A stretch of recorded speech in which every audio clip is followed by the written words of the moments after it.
Hello! എല്ലാവർക്കും നമസ്കാരം. പുതിയൊരു വീഡിയോയിലേക്ക് സ്വാഗതം. അപ്പോൾ ഇന്നത്തെ വീഡിയോ എന്ന് പറഞ്ഞു കഴിഞ്ഞാൽ ചേട്ടൻ്റെ പിറന്നാളാണ്. പിറന്നാളിനൊരു ഗിഫ്റ്റ് കൊടുക്കാൻ വേണ്ടിയിട്ട് ഓക്സിജനിൽ പോയി ഞാനും മോനും കൂടിയിട്ട് ഒരു സ്മാർട്ട് വാച്ച് വാങ്ങിച്ചു. ആദ്യം ഈ ചെയിനുള്ള ടൈപ്പൊക്കെ നോക്കി. പക്ഷേ ചെയിനുള്ള ടൈപ്പ് വാച്ച് ചേട്ടൻ അങ്ങനെ യൂസ് ചെയ്ത് ഞാൻ കണ്ടിട്ടില്ല. വാച്ച് യൂസ് ചെയ്യൽ തന്നെ കുറവാണ്. പിന്നെ ഉണ്ടായിരുന്നത് സ്മാർട്ട് വാച്ചാണ് ഉണ്ടായിരുന്നത്. അപ്പോൾ അത് ഇപ്പോൾ വർക്ക് ചെയ്യുന്നില്ല. അപ്പോൾ എന്തായാലും അതുപോലെ തന്നെ ഒരെണ്ണം വാങ്ങിച്ചു. അങ്ങനെ ഞങ്ങൾ കുറുപ്പ റോട്ടിൽ പോകാൻ വേണ്ടിയിട്ട് വന്നപ്പോൾ അവിടെയൊക്കെ റോഡ് പണി നടന്നുകൊണ്ടിരിക്കുകയായിരുന്നു. അവിടുന്ന് വണ്ടിയൊക്കെ അവിടെ ഒതുക്കി വെച്ച് പതുക്കെ നടന്ന് വന്ന് എനിക്ക് ഫോണിന് കവർ ഗ്ലാസും പിന്നെ ബാക്കിലിരുന്ന പൗച്ചൊക്കെ വാങ്ങിക്കാനുണ്ടായിരുന്നു. അപ്പോൾ ഞങ്ങളങ്ങനെ എൻജോയ് ചെയ്ത് പോയി. അവന് പുറത്ത് പോയി കഴിഞ്ഞാൽ നിർബന്ധമായിട്ടുള്ള കാര്യമാണ് ഷെയ്ക്ക്, ജ്യൂസ്, സ്നാക്സ് ഈ വക പരിപാടികൾ.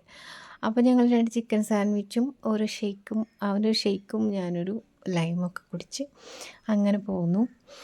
അങ്ങനെ വീട്ടിൽ വന്നു.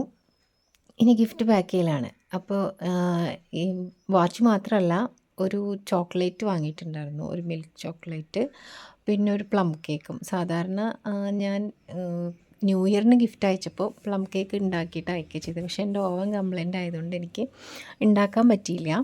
അപ്പം ഞാൻ വാങ്ങിച്ചു. ഇവിടെ ഒല്ലൂരിൽ തന്നെയുള്ള ഒരു കടയിൽ നിന്ന് ഫേമസ് ആയിട്ടുള്ള ഒരു ഷോപ്പാണ് പ്രഭാത് എന്ന് പറയുന്ന ഒരു ബേക്കറിയാണ്. അപ്പോൾ അവിടെ നിന്ന് വാങ്ങിച്ചു.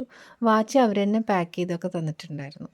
അപ്പോൾ ഇനി ഇത് ഡയറക്റ്റ് അയക്കാമെന്നാണ് ആദ്യം വിചാരിച്ചത്. പക്ഷേ പിന്നെ സമയം കുറവായിരുന്നു. അപ്പോൾ അതുകൊണ്ട് ചേട്ടൻ്റെ ഫ്രണ്ട് ആനന്ദ് അവൻ ലീവ് കഴിഞ്ഞ് പോകുന്നുണ്ടായിരുന്നു. അപ്പോൾ അവൻ്റെ വീട്ടിലേക്കാണ് ചേർത്തലയിലുള്ള അവൻ്റെ വീട്ടിലേക്കാണ് ഇത് അയച്ചു കൊടുത്തത്. അപ്പോൾ പെട്ടിയൊക്കെ പാക്ക് ചെയ്ത് കുറച്ച് എത്താപത്തയായിരുന്നു. ഇത് മോൻ എഴുതിയതാണ് അച്ഛന് കൊടുക്കാൻ വേണ്ടിയിട്ട്. അപ്പോൾ ഇതാണ് ചേട്ടന് ഏറ്റവും ഇഷ്ടപ്പെട്ട സമ്മാനം. മറ്റെന്തിനേക്കാളും ചേട്ടന് ഇഷ്ടപ്പെട്ടത് ഇതാണ് കേട്ടോ. അങ്ങനെ അതും കൂടി അതിൽ വെച്ചു. പെട്ടിയൊക്കെ ഒരു കണക്കിന് അഡ്ജസ്റ്റ് ചെയ്തൊക്കെ പാക്ക് ചെയ്തു. കൊറിയർ അയച്ചു കൊടുത്തു. ഇനി നമുക്ക് കൊറിയർ കിട്ടിയിട്ടുള്ള വിശേഷങ്ങൾ കാണാം. ബ്രോ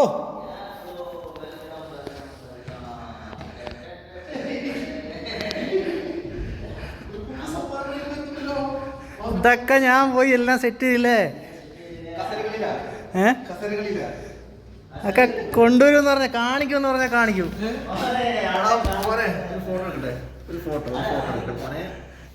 ഓഹോ പെണ്ണുപിള്ളത്തിന്റെ കയ്യിൽ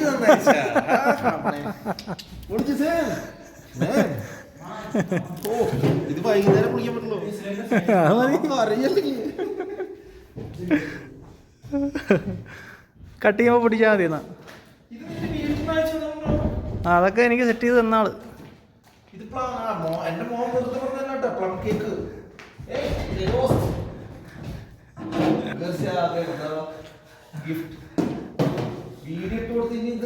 ഉറപ്പായിരുന്നു. ഹെഡ്ഫോൺ ഇത് തുറന്നിട്ട് ഹെഡ്ഫോൺ അല്ലെങ്കിൽ അപ്പോൾ നമുക്ക് നോക്കാം. അങ്ങോട്ട് വൈകിട്ട് കേക്ക് കട്ടിങ്ങിൽ നോക്കാം എന്താണ് സാധനമെന്ന്. ഓക്കെ. അപ്പോൾ അതാ വാച്ചൊക്കെ കെട്ടി നിൽക്കുന്നത് കണ്ടോ. എനിക്ക് ഫോട്ടോസും വീഡിയോസൊക്കെ അയച്ചു തന്നവരെല്ലാവരും കൂടി ബർത്ത്ഡേ ഒക്കെ ആഘോഷിച്ചു, കേക്ക് മുറിച്ചു. അപ്പോൾ ഭയങ്കര സന്തോഷമായി ഇതൊക്കെ കണ്ടപ്പോൾ. പിന്നെ ഞാനും ഒരു കേക്ക് ഉണ്ടാക്കിയിട്ടുണ്ടായിരുന്നു വീട്ടിൽ. അതിപ്പം ആളിവിടെ ഉണ്ടെങ്കിലും ഇല്ലെങ്കിലും ഒരു കേക്ക് മസ്റ്റായിട്ട് ഉണ്ടാക്കാറുണ്ട്. അങ്ങനെയൊക്കെയാണ് വീട്ടിലേക്ക് കേക്ക് ഉണ്ടാക്കലുള്ളൂ. ആരുടെയെങ്കിലും ബർത്ത്ഡേക്കോ എന്തെങ്കിലും വിശേഷത്തിനൊക്കെ സിമ്പിളായിട്ടൊരു കേക്കാണ് ഞാൻ ഉണ്ടാക്കിയത്. അപ്പോൾ നിങ്ങൾക്ക് ഇഷ്ടമായി എന്ന് വിചാരിക്കുന്നു. Okay, by.